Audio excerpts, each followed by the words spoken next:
Со 100.000 денари, рационално во согласно со актуелната економска и енергетска криза, новогодишното украсување на Штип ќе се реализира од средината на овој месец, истакна денеска на пресконференција градоначалникот Иван Јорданов. Во овој момент се украсуваат одредени подрачија, централните градски подрачија се украсуваат со веќе постоечките украси, реквизити кои што од претходни години општина Штип ги има набавено. За ова нема да се издаваат нови финансиски трошоци и издатоци, но исто така и во соработка со бизнис заедницата одлучивме во еден дел од централното градско подрачје да направиме еден новогодишен базар, едно мало катче каде што ќе можеме да ги анимираме сите наши сограѓани, поготово на младите генерации. Со идентичен став е и Светиниколскиот градоначалник Дејан Владев.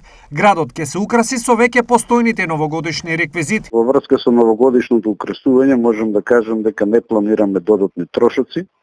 Она што го има општината ќе биде искористено за новогодишно украсување, со тоа што нели имаме елки, некои содржини за децата и така натака и така натака. Во ова време мислам дека не треба дополнително да се трошат народни пари. Тие ќе бидат употребени за други намени од интерес на граѓаните на општина Светиникол. Штедлива во новогодишното украсување ќе биде и Беровската. Значи нови средства нема да бидат потрошени.